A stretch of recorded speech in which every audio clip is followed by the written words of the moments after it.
Hello everyone, and welcome back to the channel. Today we're not just doing a review, we're having a serious conversation about the future of your garage, a video designed to fundamentally change how you look at the car in your driveway, or more importantly, that electric vehicle you've been obsessively researching. Let's start with a provocative question, and I want you to be brutally honest in the comments. Do you feel a genuine sense of fear when you think about signing the contract for an electric car today? Are you terrified that the moment you drive it off the lot, it's already on a fast track to obsolescence? This is the Osborne effect in real time, that sinking feeling when you buy the latest iPhone, only for Apple to announce a superior model 2 months later. The European and Australian automotive markets are living this nightmare right now. We used to say a model year lasted 12 months. In today's EV market, a year feels like just a few weeks. The technology curve is moving at a blinding pace, leaving traditional buyers paralyzed with indecision. Over the past few months, we've dedicated considerable airtime to how Chery has been rewriting the rulebook. Whether you know them as Chery or through their aggressive sub-brands like Omoda and Jakku, now popping up in dealerships from Sydney to London, they have been absolutely relentless. Chery didn't come to participate, they came to disrupt. They announced monstrous partnerships and made promises about battery range that would make a diesel engine blush. For a moment, it genuinely seemed the throne of EV technology was shifting away from the established leaders. It appeared Chery, walking hand in hand with battery manufacturing giant CATL, was poised to reign supreme in the next generation of energy storage. They promised the holy grail, mass-market solid-state batteries, much sooner than anyone predicted. This narrative took hold. Perhaps the current king had lost its crown. But you know BYD, right?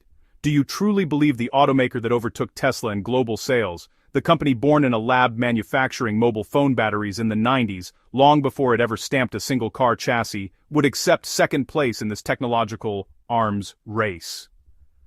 The answer, as we are about to find out, is a resounding no. The silence from BYD over the last few months wasn't a sign of weakness, it was the quiet before the storm. The news that dropped like a bombshell at the end of 2025 confirms this. BYD is not only still in the race, they have just turbocharged their laboratories.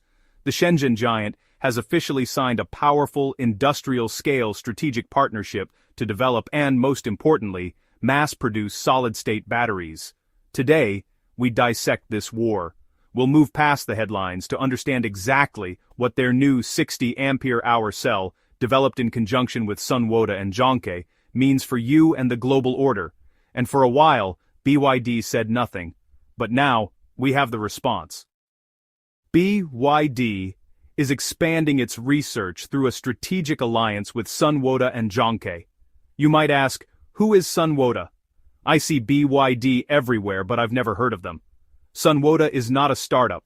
They are one of the top 10 largest battery manufacturers in China, deeply embedded in the supply chains of Apple, Xiaomi, Nissan, and XPeng. They possess massive expertise in miniaturization and efficiency. This partnership has a specific, tangible target: sulfide-based solid-state batteries with a capacity of 60 ampere hours. This isn't just R&D, this is a roadmap to production. Let's take a deep technical dive, because this number, 60, is the key to everything. In battery science, creating a solid-state battery the size of a coin is relatively easy. You can find them in university labs across Europe and Australia. The monumental problem is scaling. The challenge is making a battery large enough and robust enough to power a 2-ton SUV at highway speeds, reliably, for years. When Sunwoda and BYD announced they are focusing on 60 ampere-hour cells, it's a signal of industrial maturity. A 60 ampere-hour cell is no longer a benchtop experiment. It's a construction brick for a real, high-voltage car battery pack. Why this obsession with solid state? Why are BYD, Chery, Toyota, and Volkswagen spending billions? The battery in your smartphone and current EV relies on a liquid electrolyte. Imagine a microscopic swimming pool inside the cell. Ions swim from pole to pole through this liquid. The problem is, this liquid has severe physical limitations. It's flammable, extremely sensitive to temperature, and it limits charging speed. Push too much energy in too quickly, and the liquid can boil, causing the battery to swell or, in worst-case scenarios, explode. The solid-state battery swaps this liquid pool for a solid material, in BYD's case, a sulfide electrolyte. The advantages are, honestly, pretty transformative. First, absolute safety. A solid electrolyte doesn't leak and is far more resistant to catching fire. You could drive a spike through it, and it likely wouldn't enter thermal runaway. This eliminates the need for the heavy, expensive protective casings in today's EVs. Second, radical energy density. The stability of the solid material allows the use of more potent anode materials, like pure metallic lithium. This can store double or even triple the energy in the same physical space. Third, blazing charging speed without the risk of boiling a liquid. You can charge at incredible rates. We're talking about 10-minute full charges, the time it takes to use the restroom and grab a coffee. However, there's a villain in this story, the dendrite. These are metallic roots, microscopic lithium needles, that grow inside a battery during fast charging.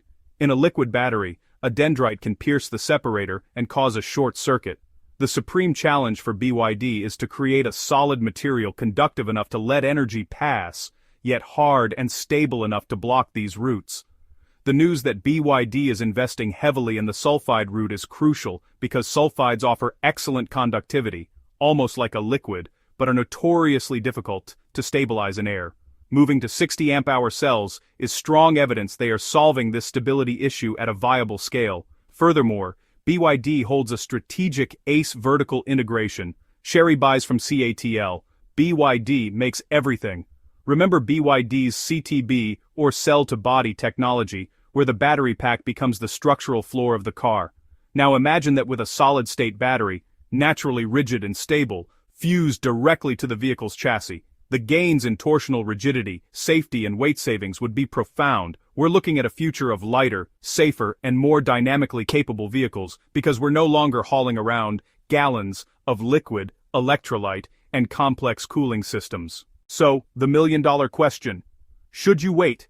We've talked chemistry, industry, and engineering. But what about us, here in Europe and Australia? What about our bank accounts? This is where the rubber meets the road. Many say, I won't buy an electric car now.